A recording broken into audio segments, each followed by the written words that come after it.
On y va? Ouais, c'est parti. Parfait. Bonjour Franck Sylvestre. Bonjour. Merci de me recevoir. Très plaisir.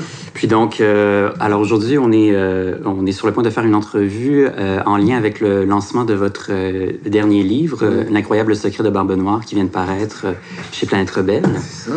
Puis donc, juste avant de commencer l'entrevue, on va contextualiser un peu, dire un peu votre parcours. En fait, vous êtes conteur principalement. Mm-hmm. Vous avez également une formation de comédien et de musicien. Ouais. Et puis, dans le fond, vous avez déjà publié un autre livre chez Planète Rebelle, Contes du ciel et de la terre. Oui, c'est ça. Et puis, vous avez déjà fait aussi plusieurs spectacles pour les enfants, principalement. Principalement. Ouais, voilà. Puis donc, sur le site de Planète Rebelle, lorsqu'on clique sur votre biographie, on peut voir que ce qui vous a amené à devenir conteur, c'est en fait le fait d'être entré en contact avec un conte africain totalement par hasard. Mm-hmm. Puis, je serais curieux en fait de savoir c'est quoi ce conte-là, en quoi il consiste, puis qu'est-ce qu'il avait de si spécial pour vous pousser à prendre cette voie-là. Oui. Le conte, il était... déjà, le contexte est tout simple, en fait. C'est j'étais comédien, on avait une compagnie de théâtre dans les débuts, de nos ventes de spectacles officiels. Et on était 3. Il y en a un qui est tombé malade. Ah, ok. Voilà, vraiment pas longtemps avant le spectacle. Et vraiment, il ne pouvait pas faire le spectacle. Qu'est-ce qu'on fait? On s'est retourné, on s'est regardé. On s'est dit, on va se mettre en scène mutuellement. On a 1 heure de show à faire. Je vais te mettre en scène sur 30 minutes. Et moi, tu me mets en scène sur 30 minutes. On s'inverse comme ça. Ouais. Puis c'est dans ma bibliothèque. Et puis, il me faut quelque chose, un thème, une histoire. Je l'ai pensé vraiment comme du théâtre parce que j'étais comédien et on faisait du théâtre. Alors j'ai pris un livre de contes, quelque chose de narratif, et il va me mettre en scène comme à l'époque Philippe Cobert. Je sais pas si tu connais Philippe Cobert, à l'époque un comédien en France qui faisait des... Il avait 10 spectacles de 2 heures chacun en solo avec 40 personnages là-dedans. C'est des épopées. À chaque fois, il nous fascinait ce bonhomme-là. On dit, on va faire du Philippe Cobert miniature. C'est ça. Alors, il faut que je trouve juste une histoire avec plusieurs personnages. Je vais jouer tous les personnages de cette histoire-là et puis je vais te mettre en scène et on inverse. Ah, d'accord. Et c'est parti avec ça. Alors, j'ai trouvé l'histoire de Kouloumé et ses frères dans un livre de contes que j'avais à peine ouvert. C'est la dernière histoire du livre, qui avait assez d'événements, assez de personnages, assez de dynamisme pour pouvoir être joué tout seul. Et on a joué ce spectacle beaucoup de fois, on a écouté ça à Paris, etc.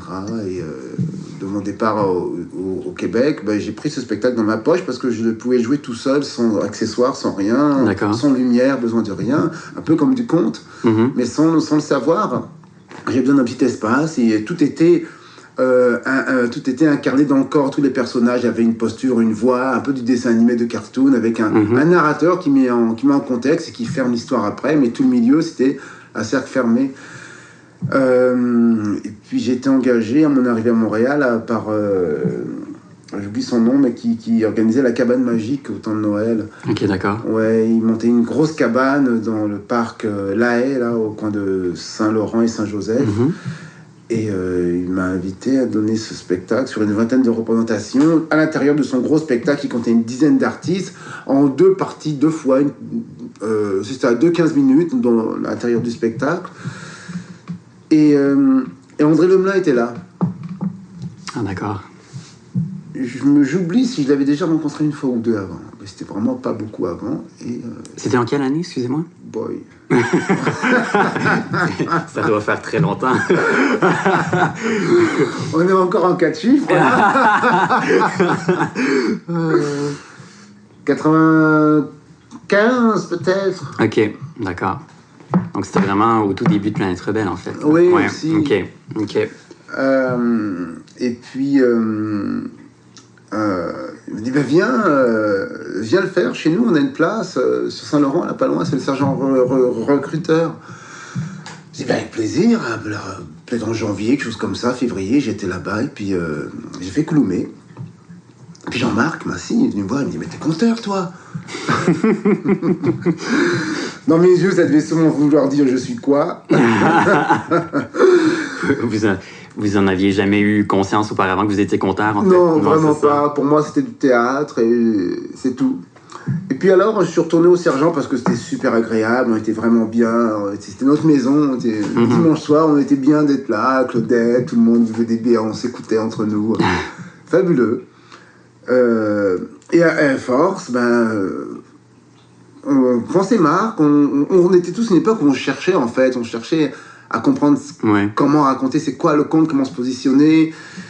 Alors je suis rentré comme dans ce club de jazz là à l'époque, et pour moi c'était comme les bebop, à l'époque tout le monde il s'improvisait, puis je remarque à l'époque il faisait ses marques d'animateur aussi, avec Claudette qui lui donnait ses feedbacks toujours après. Puis c'est parti comme ça. Ah, mais c'est bien. C'est bien. Puis là, ça a duré combien de temps, Kouloumé et ses frères? Ouais, en tout, si je ne l'ai pas joué 300-400 fois. Wow, ok. Ouais. Okay. Entre tout ce que j'ai fait en France après, ici, ça j'ai commencé les scolaires après. Le festival Vue d'Afrique de cinéma commençait à faire des ateliers scolaires, ils m'ont intégré dans leur programme et j'ai fait beaucoup. Et il consistait en quoi ce conte-là, précisément? C'est l'histoire du fils du roi qui... Au début, c'est l'histoire de deux rois, le roi Tembo et le roi Feleva, qui se sont fait une guerre. Ils ont perdu... Le roi Feleva a perdu ses 4 fils. Et après la guerre, les 4 filles du roi Tembo meurent. Mystérieusement. D'accord. Sauf Yomande, la dernière fille du roi Tembo, et le cadet qui n'a pas participé à la guerre, Kouloumé.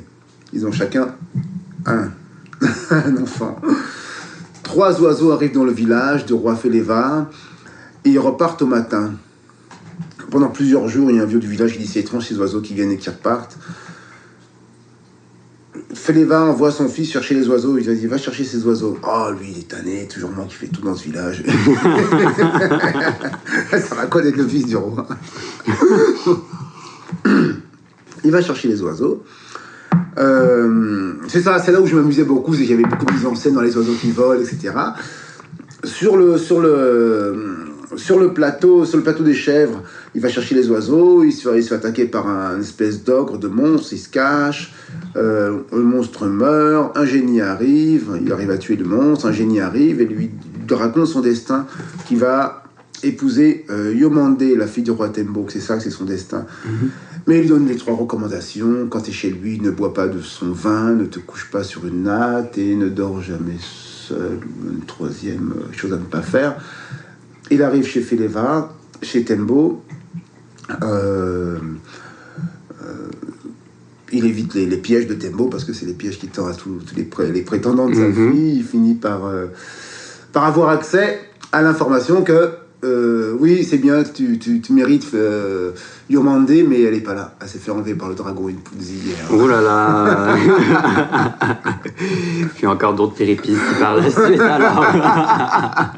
Ah, mais donc, le fait que vous êtes comédien, justement, parce que vous disiez que c'était vous qui faisiez tous ces personnages-là, c'est ouais. Donc ça devait être stimulant, en fait. Très stimulant, un dragon. Après, on rentre dans le... Parce qu'il fait manger par le dragon, là, on rentre dans le dragon. Et dans le dragon, il y a tous les gens qu'il a déjà mangés, qui se sont installés avec des villages. Et ouh là là, OK. Mais justement, le fait que vous soyez comédien à la base, ça nourrit forcément votre travail de conteur. Oui, c'est sûr. Moi, je pense que il faut avoir quelque chose d'autre avant de faire du conte. Parce que ça reste un art de la scène, ça reste, comme c'est vu maintenant, ça reste un art de la scène, même si c'est de la massothérapie. De la massothérapie?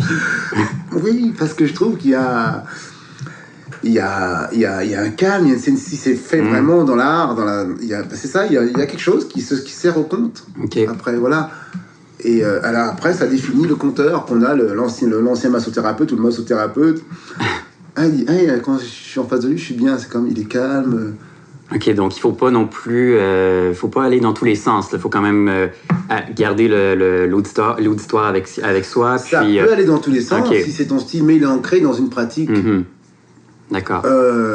On a, mon nom, notre ami qui joue l'harmonica, Alain Lamontagne. Et il va pas éclater lui. très éclaté. Ouais, c'est pas Journal Monica, ses histoires, il transpire, c'est comme un rocker. Mais il a ancré dans sa musique, il a ancré, c'est ça prend un ancrage dans quelque chose. Donc moi, c'est dans le théâtre, ouais. Je vois. Puis dans la musique aussi, en fait. Ouais. Aussi, ça, je me sers de la musique, je me sers beaucoup de la musique. Ça a commencé beaucoup avec les enfants. Mais c'est principalement le théâtre. La musique, ça colore, ça me sert à... Ça met en contexte, non? Ça met en contexte, oui, ça... c'est un peu le chef de file, des fois, je m'en sers. Oui, c'est ça, quand ça, c'est mon tambour, quand je veux que ce soit dynamique, c'est le tambour. Quand c'est un lion qui va marcher, ben, la baisse du tambour, elle est efficace.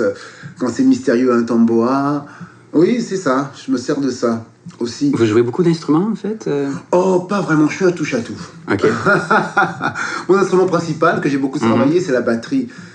Mais j'ai jamais vraiment... Il faudrait un jour que je raconte avec la batterie, c'est intéressant. Ouais, ça serait chouette comme ambiance. Puis donc, vous dites que vous avez rencontré André Lemelin en 1995. Ouais. Dans le fond, c'est lui qui vous a fait intégrer Planète Rebelle ou... Non, ça s'est fait beaucoup plus tard. Ah, d'accord. Beaucoup plus tard. Non, mon livre est sorti en 2000. Ouais, c'est ça. Mais, OK, puis dans le... J'étais plus là, Planète Rebelle. Ouais, mais dans le fond, qu'est-ce qui a fait en sorte que vous avez été publié chez Planète Rebelle en 2002, je pense, ou... Ben, rien de spécial. L'envie de le publier, j'ai apporté mon texte. Vous connaissiez Marie Fleurette? Oui, tout le monde connaissait Marie Fleurette. Oui, Planète Rebelle aussi, elle est dans le paysage, elle fait partie du... C'est un beau cadeau qu'André nous a fait, là, de créer Planète Rebelle.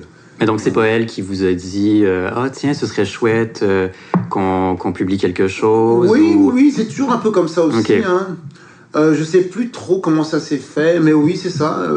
On m'a dit un de ces jours, il fera bien qu'on travaille ensemble, là, qu'on publie quelque chose. Et puis c'est ça finit par se faire.